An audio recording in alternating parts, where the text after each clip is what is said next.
પ્રદેશ વરાછાથી સરતાના સુધી mayor police કમિશનરની visit, ગેરકાયદેસર દબાણો પર કડક કાર્યવાહી.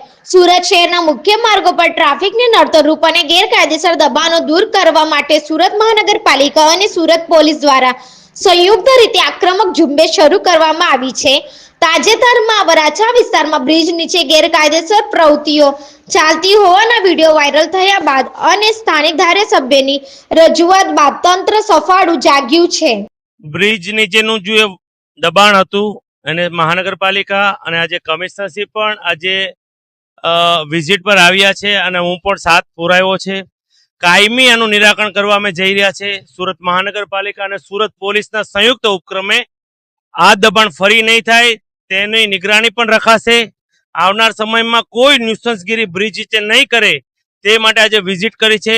અને આવનાર સમયમાં બ્રિજની નીચે સુરત મહાનગરપાલિકાનું તંત્ર અને સુરત પોલીસ અવારનવાર એની નિગરાની પણ રાખશે.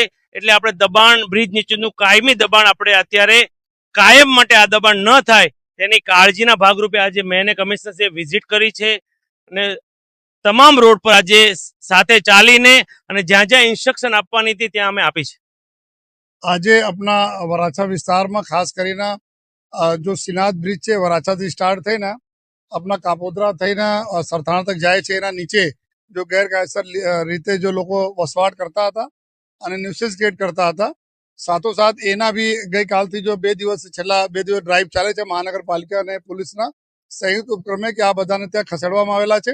સાથોસાથ આ સમગ્ર વિસ્તારમાં ત્યાં અમે લોકો જો પેદલ ચાલીને મેયરશ્રી અને અમે લોકો બધા અમારી ટીમ જો એ સાથે ફરીએ છીએ જોવા માટે ક્યાં ક્યાં ઓર શું શું કરવાની જરૂરત છે, ટ્રાફિક નિયમન ખૂબ સારી રીતે થાય એના માટે જો રોડ વગેરે પે જો પેચિંગ વર્ક કરવાના હોય, લાઇનિંગ પટ્ટા દોરવાના હોય, ઝેબ્રા ક્રોસિંગ કરવાના હોય તો આ તમામ ચીજો અમે લોકો જોઈ રહ્યા છીએ. સાથોસાથ આવનાર દિવસોમાં જો ઘણા બધા આ વિસ્તારમાં વર્ષોથી રોડ ઉપરના દબાણોને લીધે જો ટ્રાફિકને બહુ તકલીફ પડે છે, આ દબાણો બી મહાનગરપાલિકા અને પોલીસ બંનેના સંયુક્ત ઉપક્રમે કન્ટિન્યુઅસ દરરોજ આ ડ્રાઈવ ચાલુ રહેશે. જો આજ અનુસંધાને ઘણા બધા લોકોને જો સૂચનાઓ આપવામાં આવી છે અને અમે લોકો એશ્યોર કરીએ છીએ કે જો વિસ્તારની જેટલા બી સમસ્યાઓ છે, જો વિસ્તારના લોકો આપણને જાણ કરે છે એના તમામ સમસ્યાઓના નિરાકરણ કરવા માટે સુરત મહાનગરપાલિકા ટીમ અને સુરત શહેર પોલીસ